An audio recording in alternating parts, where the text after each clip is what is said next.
Welcome to Networking with Nathaniel, a podcast where I get to dive deep into the journeys of entrepreneurs, real estate investors, business owners, and just people who are doing amazing things in their industries. So, whether you are a business owner, a deal maker, an entrepreneur, or just somebody who's looking to level up, you have come to the right place. I am Nathaniel Hovsepian, a real estate investor, a entrepreneur, a health and wellness coach for busy dads.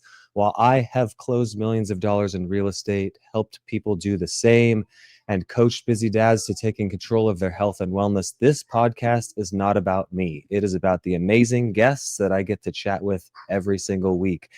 Each and every week, I get to sit down with movers and shakers in their industry who are doing amazing things. They share their successes, their struggles, and their strategies to help them thrive. This week is no different. But before we get to our guest, if you are new here and you are not so done yet, please subscribe to the channel so you don't miss any future episodes. Hit the like button on this video so we can reach more people. It really helps the channel out.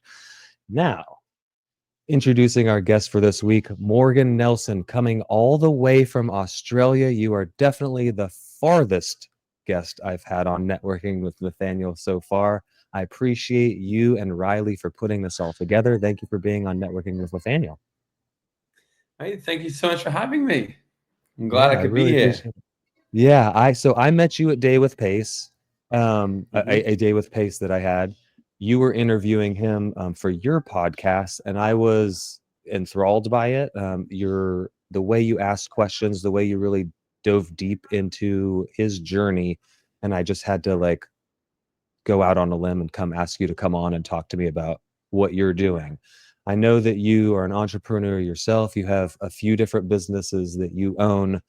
I would love to just kind of hear what is keeping you kind of busy on a day-to-day basis before we get into what I'm the most curious about, and I'm going to be a little selfish. Yeah, for sure.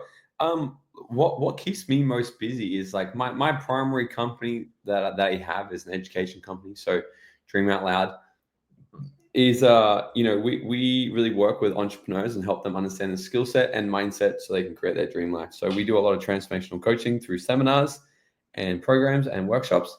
And then work with a lot of entrepreneurs, helping them sort of really scale their business and create freedom. So It's amazing. that is the thing that takes most of my time. Like that's my obsession, that's my passion, growing that thing, getting this bigger and bigger and bigger. We run a lot of events. I just finished a 3-day event this weekend. I had a 3-day event last weekend. I literally go to Brisbane here in Australia today, right after this, to go speak at another event tomorrow. I'm speaking on a cruise ship this weekend. Wow. So a lot of the things that I do is these things, just helping business owners, helping entrepreneurs and the passionate people really untap their mindset and get inside their head better so they can really create the life that they want. That's the main thing where all my time goes. And then, if it's not that, we've got other businesses as well. So I work in other businesses. And if I'm really not doing all of those things, I'm skydiving. I like to skydive. That's my hobby, or Yeah. traveling and just enjoying my life. These are the main things. Yeah, that's one of the questions that I had sent to Riley, who's your right hand, it seems, was how do you relax and unwind? And that was what he said. You skydive, and that's, at least for me, an unusual way to relax and unwind.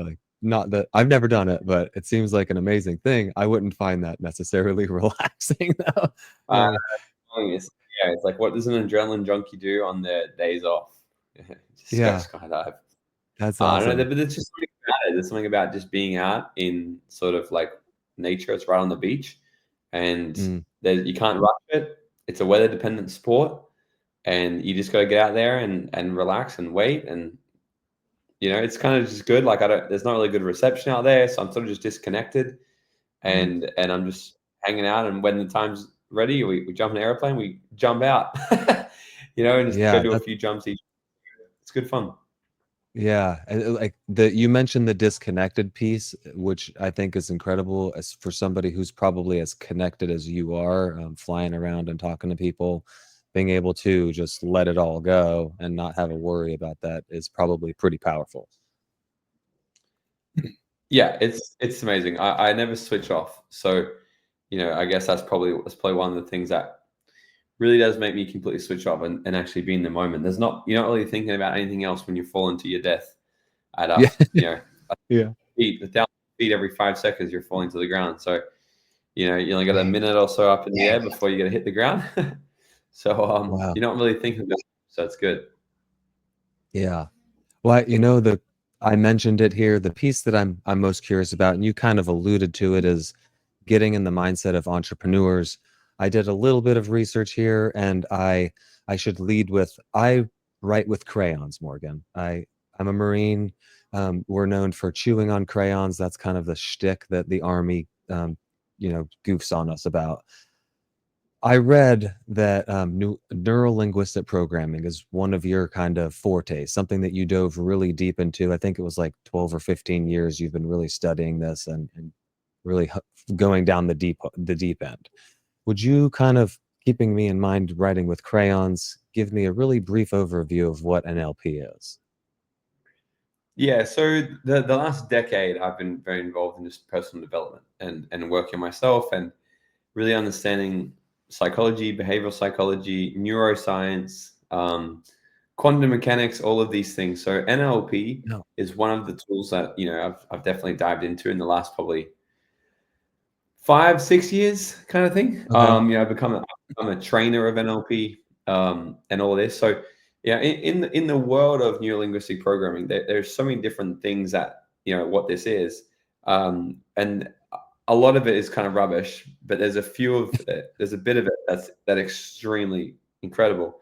But essentially, it's reprogramming the mind using like reprogramming our neural pathways with linguistics through Mm, language, and because our words create our worlds, and most people are trapped and limited in their head simply by words, simply by beliefs, by statements, by thoughts, by perceptions of the world. And what all the studies have shown us is, back in World War II, they ran out of morphine for all their soldiers. So what they did was they started sending saline, and they started injecting saline into their soldiers, but they told them, hey, this is morphine. And wow. what they found was 90 to 95% of soldiers all said that, hey, they didn't have any pain anymore. But that it didn't make any sense. And this was just one of the studies, and obviously the whole placebo effect. And there's been countless studies done since that has been shown that the simple belief of something happening to us or not happening to us is enough to actually create a complete reaction or non-reaction through our body as if it's real. And just sort of goes to show, if you can get a soldier who's been shot and say, "Hey, this is morphine. You're not gonna feel any pain in a moment," and then they not feel any pain. If you can do that, imagine what's possible if you could say to somebody, "Hey, you know, you're not good enough to be successful," and Mm, they genuinely think that, and they genuinely believe that. Then their entire body, their whole nervous system, will all be connected through their neural pathways and will actually live that out, and they'll be blocked by their own limitations. So neuro-linguistic programming has multiple different tools just to sort of help people reprogram their neural pathways and reprogram their unconscious mind through the power of shifting beliefs, shifting focus. And we do it mostly through linguistics, you know, um, but mostly and that's where the simplest way I could sort of put it, right? It's reprogramming our unconscious mind on a neural sort of on a neural level through our language. It's a very fascinating thing where, and we can get people rapid results very, very quickly. Like, where, for example, this weekend that we just passed, we had someone who had decades and decades and decades of um, trauma towards their parents, towards their mother, for example. And she said to me, she's like, I've been seeing therapists for this so long, for like over a decade, she's been seeing therapists. And within 6 minutes on stage, completely reframed everything for her and shifted into a completely different way of thinking and feeling about her own mother and herself. And she went from being like, I hate my mother, I never want to see her, to 6 minutes later, giving her imaginary mother a hug, saying how much I love you and I appreciate you and I'm here when you're ready to grow and all these things, right? So like we can really, through the power of NLP, be able to shift people's perspective on how they view a problem and how it's trapped in their mind, so they can really start to have better results. That's what I explain. Yeah. I like I almost am getting teary-eyed thinking about that situation and thinking about all the other do you see a lot of people cry like in a good way? A When lot. they're when I you're make able to people yeah. cry. Yeah. Don't please. I'm not ready for this, Morgan. It's the morning there for you, but I if it happens, there's been tears on networking with Nathaniel before. We'll deal. But how did you get into this? Like, you mentioned I think 6 years. I got my numbers wrong. I thought it was like 12 to 15 years. Maybe that's how long you've been an entrepreneur and running businesses or something. If correct me where that number came from. But how do you Yeah. end up getting into neurolinguistics? This, you mentioned quantum physics and all these other things that are Mhm. I just wanted to buy some crayons Yeah, for all of them. Yeah. yeah. So, look, when I was 21 years old, I was a carpenter. I don't understand the whole phrase "eating with crayons," but if I could understand, Oh, if I can kind of understand the metaphor yeah, yeah. of like Okay. being, Uh, yeah, like super Marines are simplified. Marines are like yeah, Marines are pooped on for like being simple. Like, we're a little yeah. I Yeah, always yeah, yeah, I yeah. wouldn't say I took offense to it, but like, yeah, I never, it didn't hit with me, but yeah, the Well, joke. yeah, Yeah. if I understand the metaphor, then that was exactly so us here in Australia, Yeah. if you're a tradie, right, exactly what I was doing. I was a carpenter, I was building houses, where it's Yeah. quite often quite similar, right? Where it's like, you'd usually go and build houses or do some sort of trade because you weren't very intellectually intelligent to go to university and get a degree and go become a doctor, for example. So I Yeah. was quite the same. I was the exact same where I was very limited. I was very closed-minded. I was very fixed-minded. And then at 21 years old, a friend introduced me to, an online business. And he's like, you can start making some extra money part-time. And I started doing this thing online with him. And we started selling products online, selling like health and nutrition products. And this is where I first started doing self-development. Now, in my first year of my business, I made like $900. Okay. Okay. But I invested thousands of dollars. And I was like, oh my God, now everyone was telling me around me that it's never gonna work, you're gonna be a loser, you're gonna have no friends. And I nearly believed them. But in my first year, I went nowhere. My second year, I made about $1,500. Right. So I'm coming back up, right? Then in my Yeah. third year, after doing a lot more personal development and really working on my mindset, I was able to quit my job and I became financially free by the age of 23 years old. I was making almost six figures a year residually Mm. every single week, making thousands of dollars a week. And so I did what any 23-year-old would do with that sort of money and that sort of freedom. I quit my job and I moved to Mexico. Okay. And that's what I did. I just wanted freedom. That's what I wanted to do. Yeah. And I was living on the beach in Mexico and it lasted for a couple of days where I literally thought, I'm like, I've just retired. This is my life now. I'm done. I've retired. And what I realized was I got really obsessed on one question. How did I go from where I was to where I am now in just 2.5 years? And it Mm. really led me down the rabbit hole of deep personal development, psychology, behavioral psychology, books, understanding how our body's made up, our neuroscience, what motivates people, how do we overcome limitations, where limiting beliefs and all this even come from. And that's where I just really went deep into all of this. And the better I got at this, the more successful I became because I studied it even more. 18 months later, I was making multiple six figures a year profits, and we're doing multiple seven figures a year in sales. And I had over 6,000 customers that ordered from us every month in 19 countries around the world. And I did it all from my laptop while living my dream life. Traveled the world, lived in Yeah. Bali, America, all over. And I just got really obsessed and I was like, if I could do this, then maybe I could help other people do it as well. And I just sort of fell into wanting to teach this to more and more people. And Yeah. one thing that's led to another. I kept teaching more people. Then I'd be asked to speak at an event. Then I come to America, and then I get asked to speak at events in America, and it just kept growing and growing and growing. And every day, literally before I go on this call right here, I'm listening to audios, I'm recordings from mentors, books, podcasts, all these things from, the people that went before. Because I never made any of this up.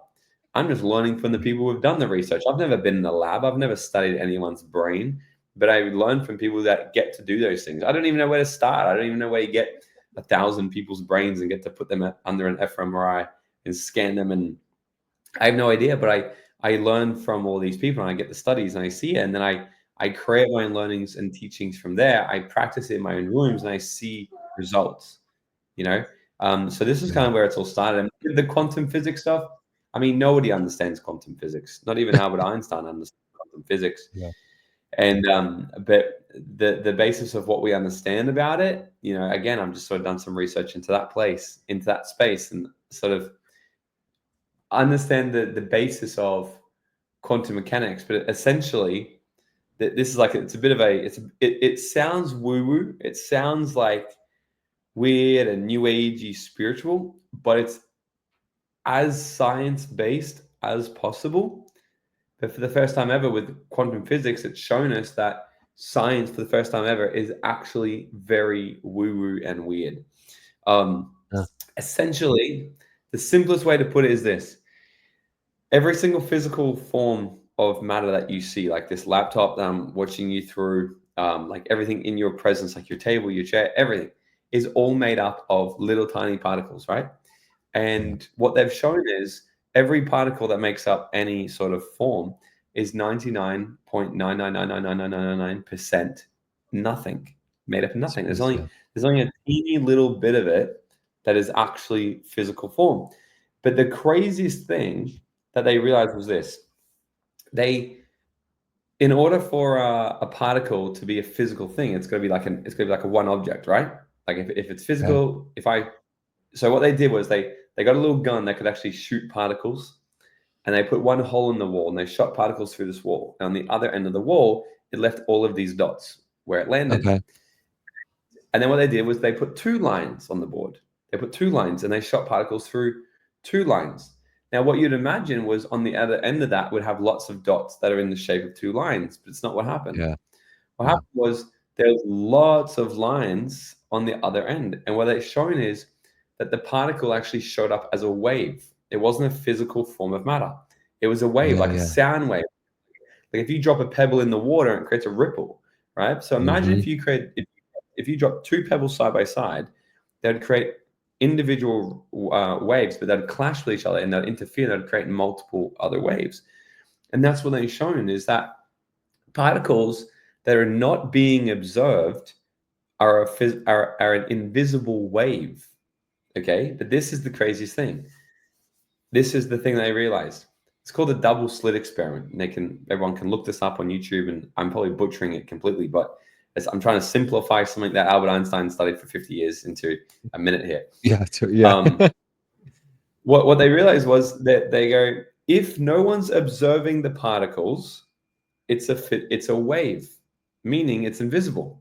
And it showed them as an interference pattern on the back wall. But you know what they did? As soon as they put a camera there and they started to observe it, because they want to see, they're like, we're firing particles, we're firing physical particles. At what point do they turn into a wave? So they want to see. And what happened was, as soon as they shot the particle and it was being observed, you know what happened? On the back wall, it turned into 2 lines. And they were like, what the hell? Yeah. They're like, it's almost like energy in itself understands when it's actually being observed. And they did so many different tests on this to try and get around it. And to the craziest point, even so that if it's being observed, it will even change the past. It will go back in past and change how it was recorded through another machine. It was crazy stuff. So long story short, what they've shown is this: nothing will manifest, nothing will be real until given attention to. And also, if we change our present based off quantum physics, we can also change our past, because in the quantum world, time doesn't exist. What they've shown. Now, no one can really prove this based off just all the theories that they've shown so far, but because it's just sort of, it goes into this realm that sort of bends minds a little bit.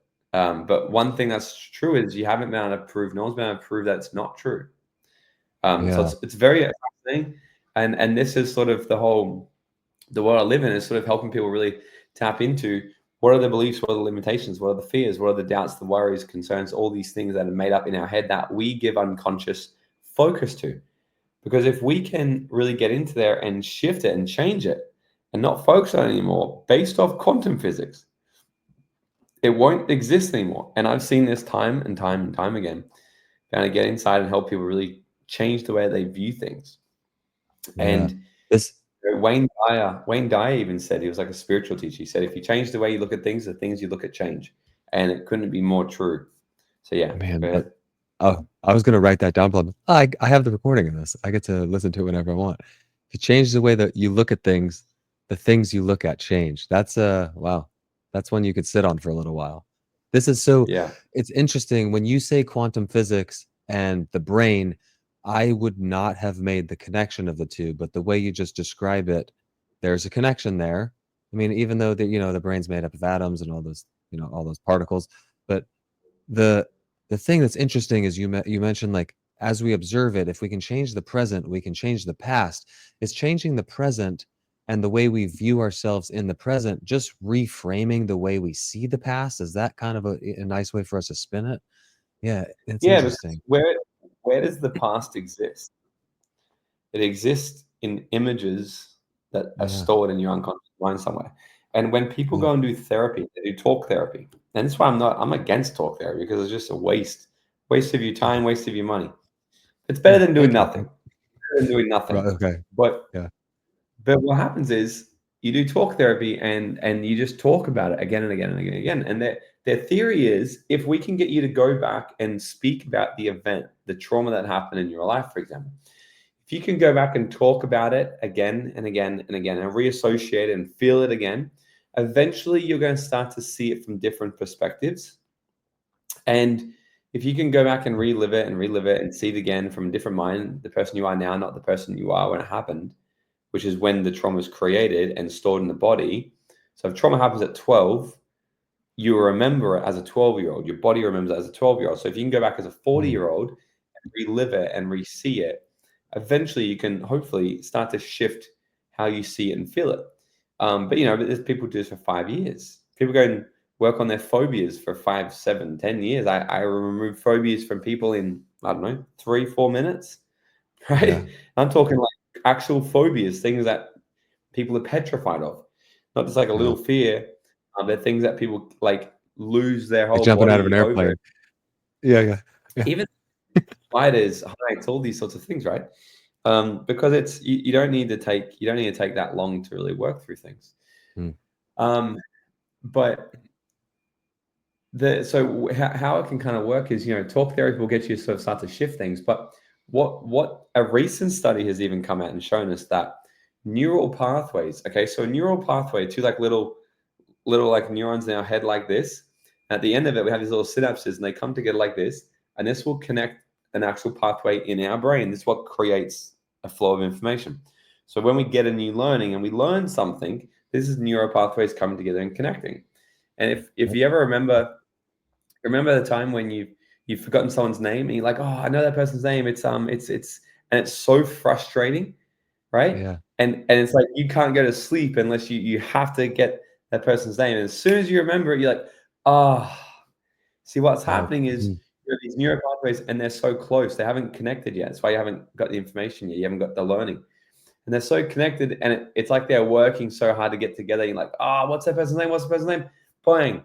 That's what it is. And you got The it. relief. So Yeah. what they've shown is all information carried in our brain is traveled through neural pathways. So all beliefs, all thoughts, but also limiting beliefs, limiting thoughts, all of these things are also carried down neural pathways. But here's the thing. They showed in a recent study that neural pathways simply do not exist if they're not given focus to. If they are not aware, if you don't have awareness of them, they won't exist. Now, our unconscious mind Mm, has 65,000 thoughts a day, roughly. So there's a lot of thoughts that are happening unconsciously that we're not aware of. Just because you're not consciously aware doesn't mean you're not unconsciously aware. right? Okay. You don't need to be consciously aware that my heart's beating for me, but your brain just Yeah. understands patterns, right? Understands survival tools. So what we want to do is look at what kind of thoughts and beliefs do we have that are associated to potential pain or potential threat, because our body wants to keep us alive, right?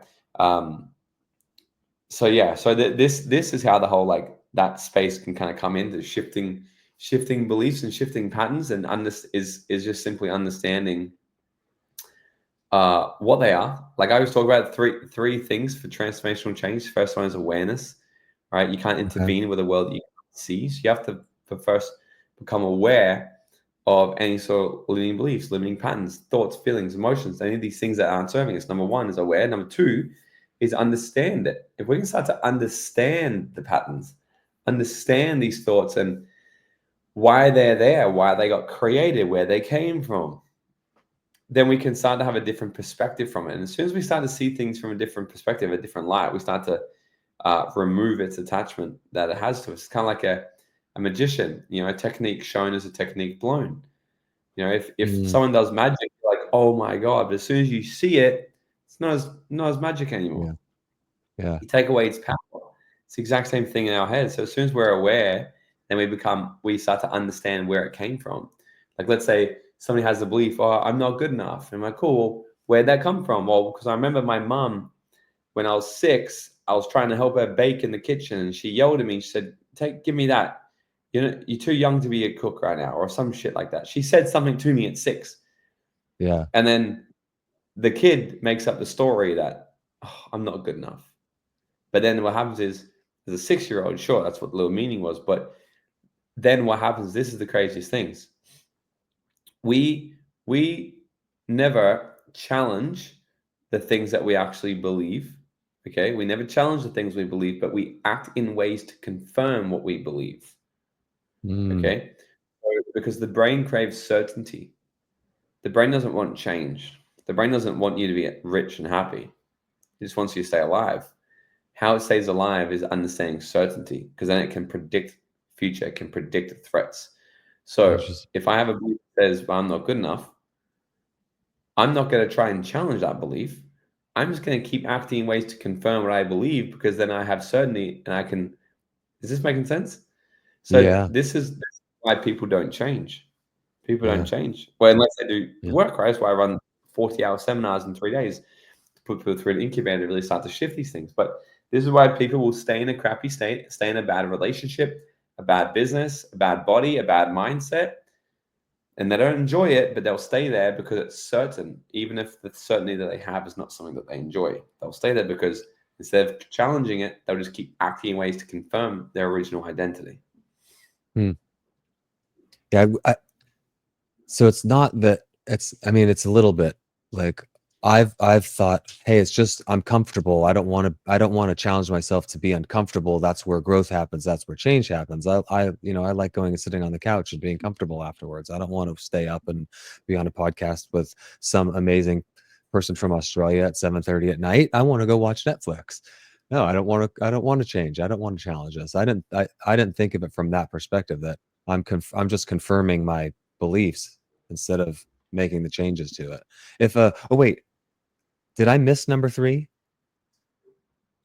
I got awareness, Yeah. understanding. Yeah. Yes, you Okay. did. So awareness, understanding, and the number 3 is reconditioning. Okay. Reconditioning. So what's been shown is, I sat down the other day, one of my friends here in Australia, she's number one, or she's one of the top neuroscientists in Australia for learning. And she's a specialist in learning. And she said there's like 6 elements, and one of which is one of the most powerful ways for us to learn something is repetition. And we all know that. We've all heard that repetition is the mother of all skill. But this is like, and we talked back and forth on it for ages, and she's like, there's no magic pill, there's nothing else crazy to it. One of the most powerful ways for you to literally relearn or learn something new is repetition. Repetition, repetition, repetition. Just do it again and again and again and again. So reconditioning. So if we can become Mm, aware, we have, let's say, a bad belief, for example, I'm not good enough. We start to understand where it came from. Well, mum said it to me at 6 years old, and we can start to ask different questions. Was that actually what happened? Or was that just what my 6-year-old brain meant to believe? What did mum make it believe? And then if you can shift your perspective, well, mum made it believe that I was probably just in her way and she was rushed and she was late because it was Christmas Day and it was a stressful day for her. It meant nothing. Oh, then your whole life starts to shift, right? So Yeah. once if we can shift that perspective, we get to now start to recondition. Great. Well, what do you want to believe instead? Maybe that my mum loves me. Well, that's a good one. Well, maybe I Yeah. am good enough. Maybe I am lovable, right? And then if we start to really recondition this and build this like a muscle, right? Like through affirmations, through whatever. I prefer incantations, right? Where you can, I used to record affirmations I want, okay? And I'd put like a 10-minute audio on for them. And I would just loop it and go for a run. And I move my whole body with it and I'd say them out loud. Because the more emotion, okay, that I can bring to a affirmation, if you want to call it, the better it's going to sink into my body and my nervous system, right? We think back to any serious emotional event we've had in our life, right? This is where beliefs, values, and a lot of our programming gets done. It's through SEE, serious emotional events. If we think back to a breakup, the worst breakup we ever had, parents getting divorced, losing all our money, getting unhealthy, whatever it might be. In these crazy moments, we have a lot of heightened emotion. In those moments, we create beliefs. I'll never allow this to happen again. I will never do this anymore. This is not who I am, or whatever it might be. This is why most people, I've never met anybody who was alive when 9/11 happened, who didn't remember where they were when they found out about 9/11. That's crazy. Yeah. It's because it's a serious emotional event. Everyone Mm. can remember it because our brain is trained to, this is very serious. Remember this shit. Because if it ever Wow. happens That's again, crazy. you know exactly what you need to do, right? Yeah. They probably train you in the military, right? Because I've done like training with anti-terrorism training forces before, right? And how they train us is they install files into our unconscious mind, right? Because like if you're out in the battlefield and someone comes up to attack you and you don't have an unconscious file built in, you won't know what to do. Your body will freeze.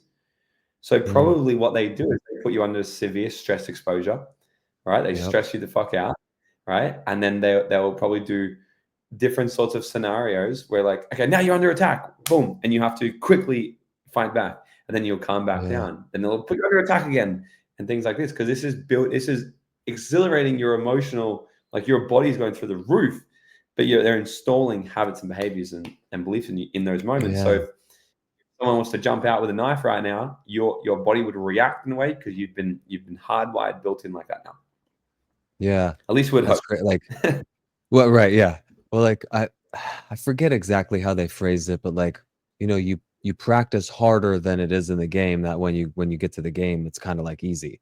It's funny you Yeah, mentioned that. Like, I have my a boxing coach terrible used to memory. say, my Well, boxing coach used to say, train hard, fight easy.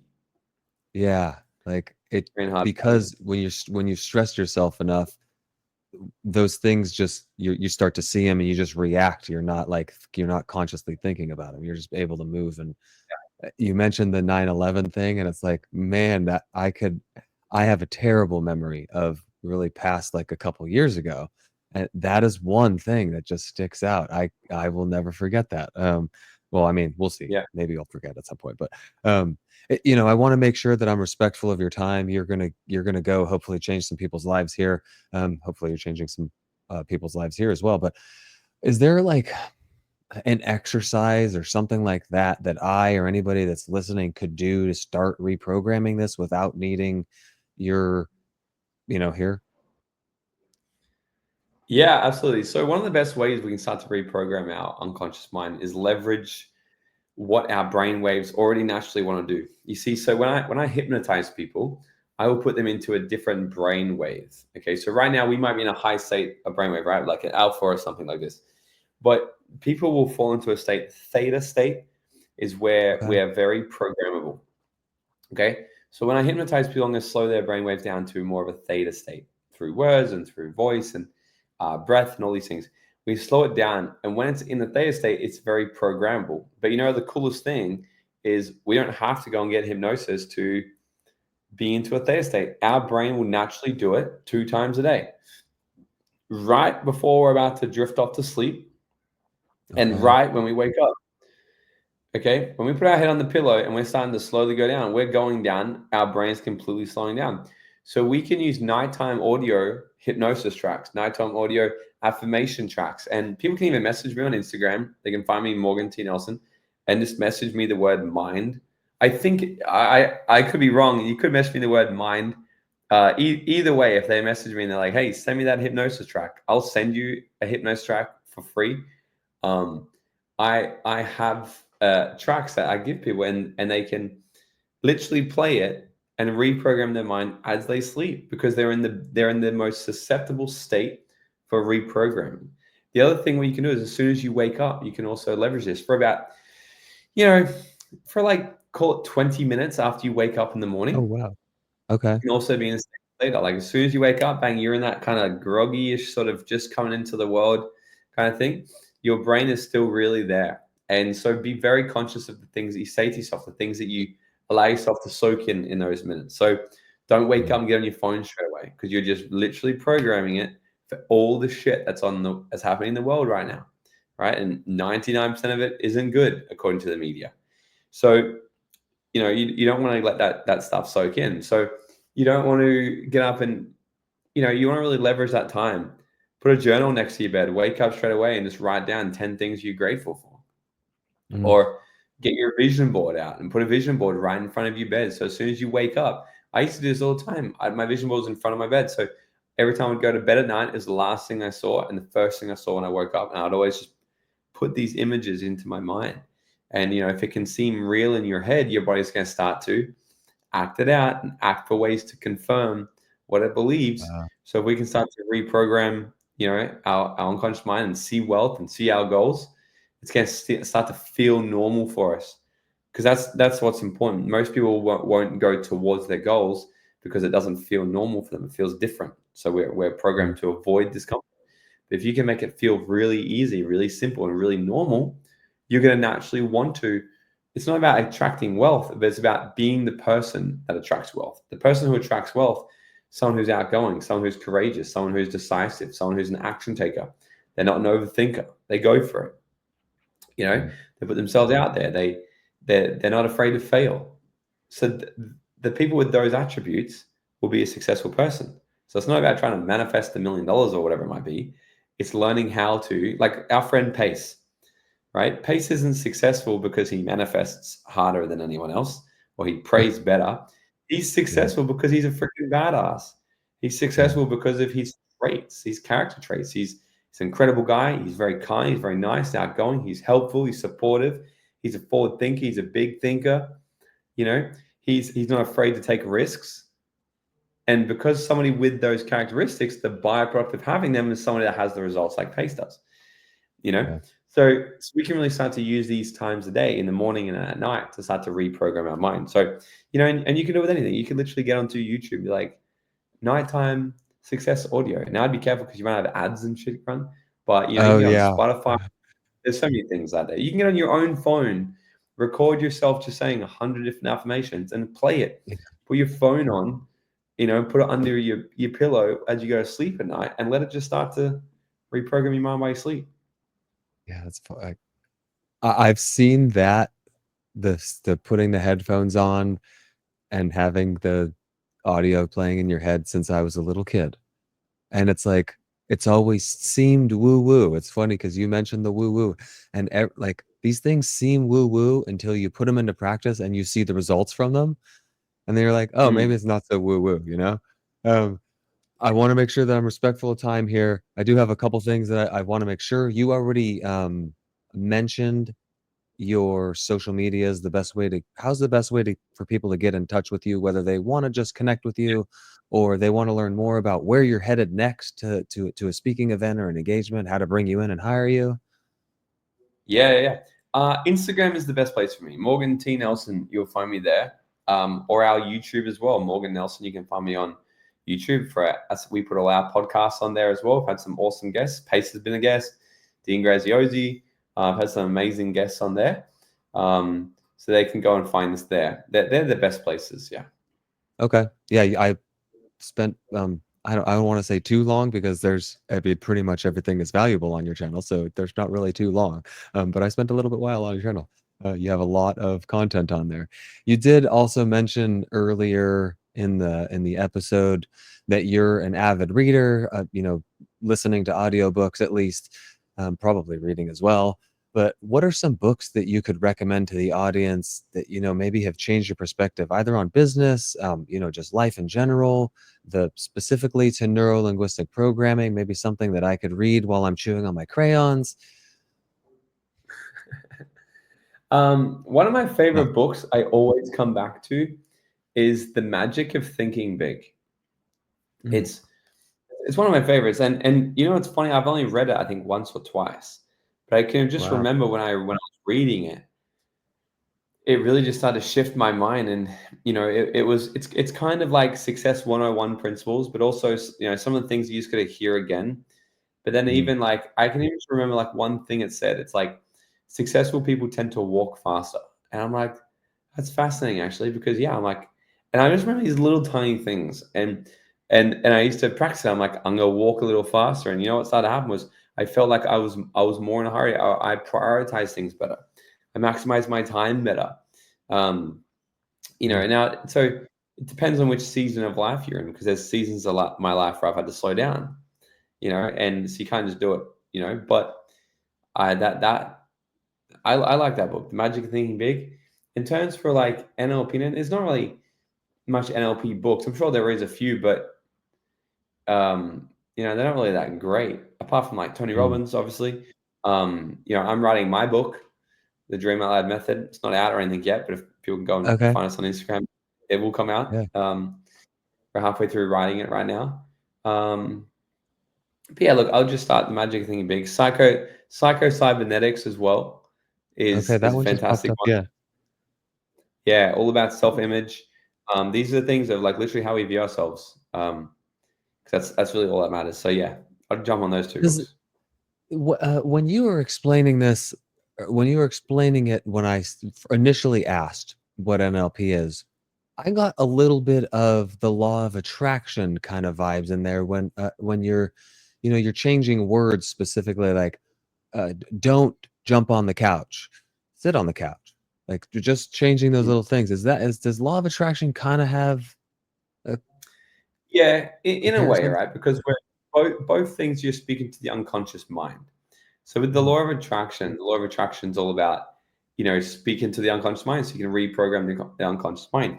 And NLP is about also speaking to the unconscious mind. So what you don't want to say is things like don't, can't, not, won't. Because let me give you an example. Close your eyes for me for a second, okay. and don't think of a blue tree. Now, did you open your eyes? Did you think of a Yeah. blue tree? Well, Right? I specifically said red fire. Yeah, I just Right. Oh, so yeah, you try. Okay, so you try to counter, right? And that's yeah, that's one way how you can jam your own internal dialogue and tell yourself what to yeah, think. Okay? But anyone watching this, if they did it, they'd think of a blue tree. But I said, yeah. don't think of a blue tree. Our unconscious mind doesn't process negations. Don't, not, can't, won't, all of these That's things. so So crazy. if you're saying things to yourself like, I won't be taken advantage of again. You're telling your unconscious mind, I will be taken advantage of again, because all it's Mm, focusing on is being taken advantage of. Now, we just talked about with quantum and what we focus on will manifest. Um, so that in a sense is how it can sort of link up with the law of attraction, sort of like if we're talking about manifesting what it is we want and when to use the law of attraction, we just want to say it exactly how we want it. So if we want to yeah, be call in, a wealthy lifestyle, then we don't say like, I don't want to be broke. Say, I'm so happy and grateful now that I am a multimillionaire, right? Or whatever it might be. So they're the things mm. like we just want to say it exactly how it is, and it comes down to the same as when we're doing work on ourselves. And it's the correlation is because they are both unconscious mind activities. It's amazing. I appreciate you. I like to ask every guest on networking with Nathaniel, when your time is done on this earth and you are wherever you believe you go, what do you want to be remembered for, Morgan, by the people that you've left behind here? Mm. Um, I think I'd like to be remembered for someone who was evidence that you could have anything you wanted if you really believed it. Mm, And you could go after anything you wanted if you really wanted to. And I think be evidence and be an example that you can reprogram your mind and create any sort of life that you really want. Because I was not born into this. I had to create this guy, and it's absolutely possible. And that's what I think. Yeah. mm. And You're then be just a remembered for tradie. someone. Yeah. And be Yeah, remembered for someone who just went for it and enjoyed life and try to mm. do the best they could. I love it. I appreciate you. I don't normally do this, but can we take a screenshot here since we're recording this anyway? Yeah, let's do it. Yeah. Awesome, man. We wrapped up just slightly early. You have a little bit of stretching your arms out time before you get on the plane. I appreciate you so much, Morgan. Thank you for being here, and I hope you continue to touch people's lives the way you already are. Beautiful. Thank you so much, Nathaniel. Later, brother. That was Morgan Nelson. Amazing, amazing, amazing. Neuro-linguistic programming. The way that we think up here affects everything. I know, like we talked about here, it sounds woo-woo. It seems unreal, unfathomable until you're actually living it and doing it, and then it's more realistic than you can imagine. If you're still here and you haven't hit the like button yet, what the heck are you doing? Hit that like button so we can reach more people. If you're not subscribed already, subscribe to the channel. We have a lot more amazing guests coming up, entrepreneurs, business owners. We're going to get more people like Morgan on that are just talking about how we can upgrade this because that stuff translates into every aspect of our lives. We'll be here next week on Wednesday, live at noon Eastern time. If you need any help in your business, in your business, yeah. Thursdays at noon Eastern time, I do Helping Hands Hour. You can go to nathanielhovsepian.com to find the link for that, or you can DM me on any of the socials that I'm on. And if you're a busy dad out there, I'd love to chat with you about taking your health and wellness under control because it's one of the most important things that we can do for ourselves and for our families. It's said that when you're healthy, you have thousands of dreams, but when you're not healthy, you only have one. So let's make sure that that one, our health, is always top of mind and we're always taking care of it. Until next time, I appreciate y'all for being here.